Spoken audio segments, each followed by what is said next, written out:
Good morning, brothers and sisters, boys and girls, comrades and friends. If there's a bit more noise than usual, it's because my lovely wife's making herself a bacon sandwich. Hello. We've spoke about a couple of things recently. Mostly has been my experiences with Jehovah's Witnesses when I was one of Jehovah's Witnesses, and then leaving, and then a couple of other things, such as my time in the prison service and then as the police, and my time in the police doing digital forensics and grading child indecent images is a nice link into what I want to speak with you about today. So, it is apparent to most people that have left Jehovah's Witnesses and have started to root around and dig below the surface a little bit, that there are a number of publications which are not for general release, such as the Shepherd the Flock, or what's known as the Elders Book, the Circuit Overseers books, and these are things that let's call them the general scumbags, the laity, whatever you want to call them, or the lower classes, or the publishers essentially, are not given access to, and a lot of Jehovah's Witnesses are not even aware that these publications exist. There is a whole host of these available if you know where to look and dig around online. You can find the PDF versions, you can download them and start to investigate the sort of things that make you realise that your decision to leave was well justified. One of those documents, I need to allow the turning. One of those documents, I'll put my glasses on for this, is called Child Sexual Abuse Guidelines for Branch Office Service Desks. I want to make my position clear here on a couple of things. Firstly, it is my firm belief and conviction that the society, in particular people like Stephen Lett on the governing body, hates children and babies. And if anyone doubts that, just go on the Watchtower website and have a look at how he speaks about newborn babies being enemies of God, how he talks about young children being selfish and all of those things. Entirely disgusting sentiments. Entirely disgusting. Look at the Bible and how many children and babies God is responsible for killing. It is a pattern that can be seen right across the board. A disgusting attitude and vile behaviour that goes after the most innocent in our society, where any of us of a certain age would feel duty bound to call out and try to stop that activity.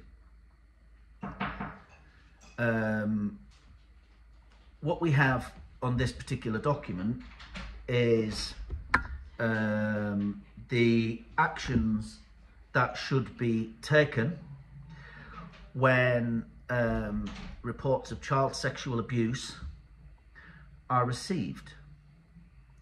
I want to go through a little bit of this. I've not gone through the whole document, but I have gone through a little bit of it, and having worked in this area, actually having to view these images and grade them, and view the videos and grade them as to their level of seriousness, to make it appropriate for court to hopefully get a conviction of people that are either making these videos or viewing these videos or whatever it is. I find some of the things that have been written in this document very, very troubling. And the attitude of the hierarchy of Jehovah's Witnesses towards how these people should be dealt with is even more worrying. And I'm going to go through a few things here.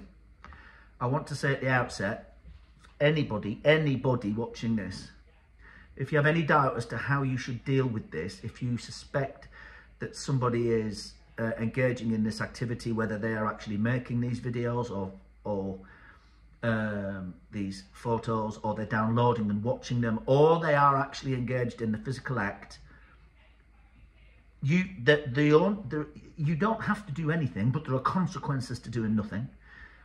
What I would implore you to do is to simply pick up the phone and call the police, or walk around to your local police station and tell them.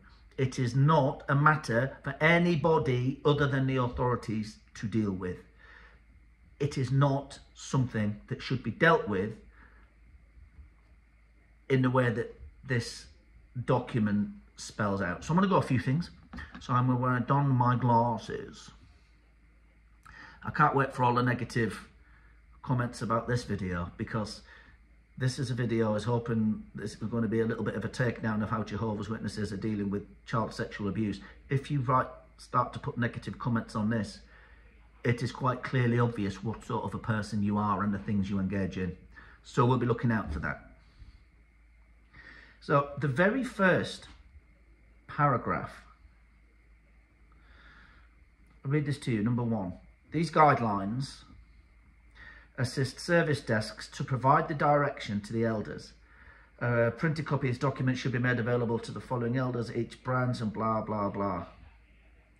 The legal department overseer and his assistant, if the branch committee believes that anyone else should be provided with a copy, a request with complete details should be submitted to the legal department. Talks about the shepherding book, which you probably haven't got access to, but you can get access to it. It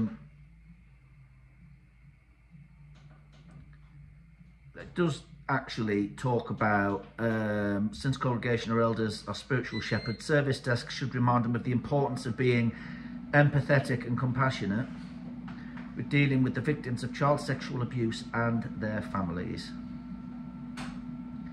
And it does say, to be fair, in all cases the victims and his or her parents have the right to report.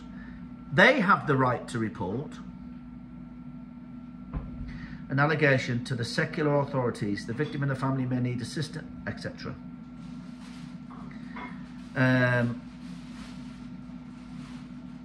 So let's get to it. Under the heading, reports of child sexual abuse. So this is now a call that goes through to the branch committee, the branch. If the caller is not an elder, the service desk at the branch should listen carefully to the caller's concerns and offer scriptural comfort.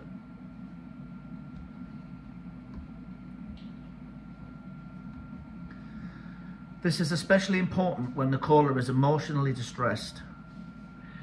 If the caller indicates that he or she is a member of the congregation, they should be encouraged to talk with her elders or the circuit overseer if they have not done so already. If they object because they are not comfortable talking with these elders, she can be encouraged to write to the service department. In all cases, the service desk should determine if this is the first time the branch office has been informed of the allegation. If so, the service desk should telephone the caller's local elders to confirm they are aware of the matter and to direct them to contact the legal department if they have not done so already. The service desk should never discourage individuals from reporting matters to the secular authorities, but what it doesn't say, you'll notice, is that they should encourage it to be reported. It doesn't say that, which is the most important thing. Regarding each alleged victim. This is the next heading. Regarding each alleged victim. What is the date of birth? What was the age of the victim at the time of the abuse? If baptized, what is the date of baptism? I mean, what does it fucking matter? What is the impact of the wrongdoing on the well-being of the victim? Well, I don't, that was just a little involuntary laugh. I can't imagine that the well-being of the victim is particularly good, having been abused. An adult abusing a child, I can't imagine that they're feeling fucking chipper about their life. I imagine they might be feeling a bit fed up, to say the least. What is the impact of the wrongdoing on the well-being of the victim? Jesus Christ.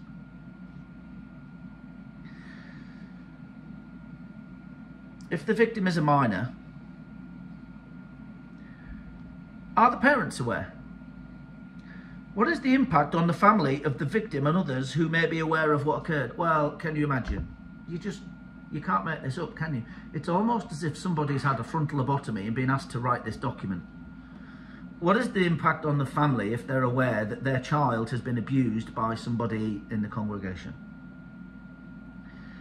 Generally, in conducting their investigation, the elders, there is no need for the elders to speak with a minor who is a victim of child sexual abuse. The service desk should remind the elders that in an exceptional circumstance that they believe that there is such a need, they should first seek direction from the service department. Oh, the fucking parents. Regarding the accused, who made the accusation? How did the elders learn of this accusation? Did the accused confess or deny the accusation? When did the alleged abuse take place? What is the state of birth of the accused?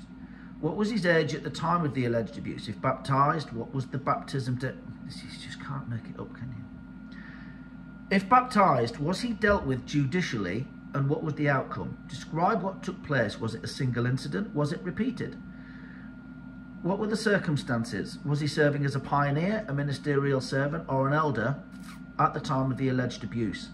Has he gone on record before the elders and Jehovah regarding whether he, as an adult, has been involved in the sexual abuse of another minor? How do the victim and the victim's relatives view him now? How do the victim and the victim's relatives view the nonce? How do you view the person that interfered with your child? How do you feel about it? I know how I'd feel about it. And it wouldn't be very smiley and happy. And I wouldn't be concerned about his date of birth or when he got fucking baptised or whether he was a pioneer. Those wouldn't be the things I'd be thinking about. How does the congregation view him? All the way down the list, all of the way down this list, how was he viewed? When was he baptised? How old is he? What did the parents? Were the secular authorities informed? If so, what action did they take? Do they categorise him as a sex offender? To what degree is there notoriety? How is he viewed in the community, for example? Does his name appear on a public list of sex offenders?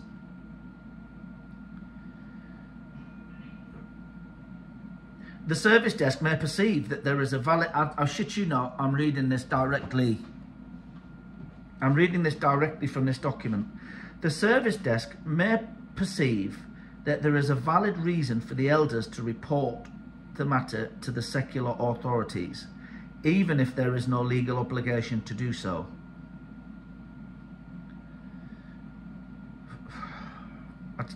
You know, when you read these things sometimes you can't believe you're reading them. For example, is the alleged victim still a minor? Is there a reason to believe that the alleged victim or any other minor is in danger of abuse, having already been abused? Does the accused's day-to-day activities put him in close proximity to minors? For example, is there a minor living in his home? Does his employment bring him into contact with minors? If so, and if the service department agrees, the service desk may instruct the elders to report the allegation to the secular authorities. But no, if they don't agree, then maybe don't. Honestly. Okay. Evaluating the facts. Okay. Evaluating the facts. I'm not going to go through this whole document. I am going to go through this document. I'm going to go through a couple more minutes because I'm aware that it's going on a bit and it's a very emotive issue. I'm going to go through a couple more points, and then in the description of the video I will put in where people can get access to these documents and the other books, such as the Shepherd the Flock ones, so you can get them all and you can see what sort of a shit show they are, this organisation. Evaluating the facts. Once the, you know, I'm reading this, and I can't believe what I'm reading sometimes. Once the service desk has obtained the facts regarding an allegation of child sexual abuse, the following must be determined. Whether serious wrongdoing was scripturally established.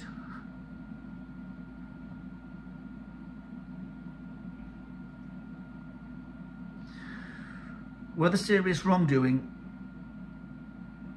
whether the congregation will view the wrongdoing as child sexual abuse, and whether restrictions will be imposed by the branch office. In all cases, after the matter is concluded, the service department should send a letter to the body of elders explaining how the individual will be viewed by the congregation and whether restrictions will be imposed. The service department should return a copy of any such letter sent to a body of elders. If the accused is disfellowship, there should be no need to send a letter until he is reinstated.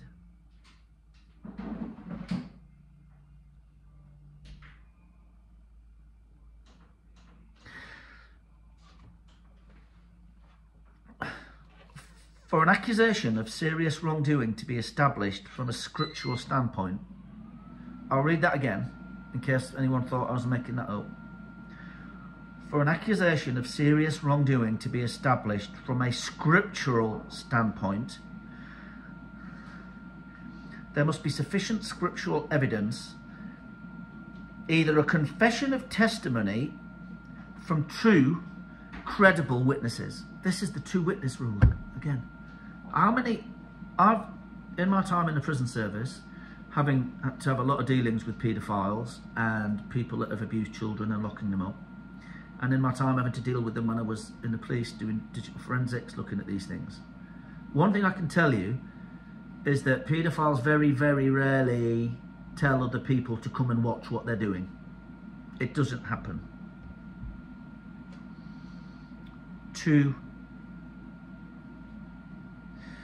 I'm going to read that again. For an accusation of serious wrongdoing to be established from a scriptural standpoint, there must be sufficient scriptural evidence, either a confession or testimony from two credible witnesses. Suspicions do not constitute sufficient evidence. If there is a credible witness to child sexual abuse occurring before the accused was baptized, and a credible witness to child sexual abuse occurring after the accused baptism, the matter would be handled judicially. Similarly, if there's a credible witness to the child sexual abuse occurring while the accused was disfellowshipped, and a credible witness to child sexual abuse occurring after the accused's reinstatement, the matter should be handled judicially. You see at every step here, it is the reputation of the organisation, the Jehovah's Witnesses organisation, the society, whatever it is. The most important thing in all of this is their reputation, not the well-being of the child, not the well-being of the family, the congregation. How are they going to be seen? The reputation. Utterly abhorrent situation.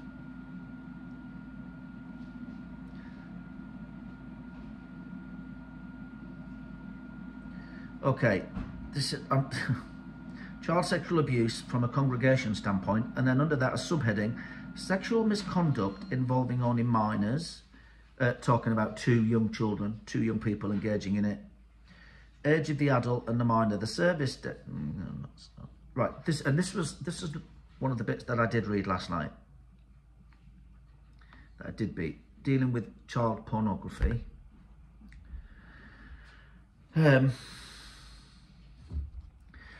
Showing pornography to a minor is considered to be child sexual abuse. Rightly so. Strong start. Although viewing child pornography is not considered to be child sexual abuse from a congregation standpoint, you see again, from what a biblical point of view, it is still a serious violation of Jehovah's standards. A person involved in viewing child pornography should be, so I'm going to give you some options here. A person involved in viewing child pornography should be, is it A, reported to the police? Look, it doesn't say they're suspected, it says involved. Should be A, reported to the police, or B, strongly counselled. I'll give you a minute to think about what you would do. If you said be strongly counselled, you're an idiot. And you're complicit. You are complicit. If you don't report that to the secular authorities, that somebody has been watching these things or viewing these things, you're complicit. Strongly counselled.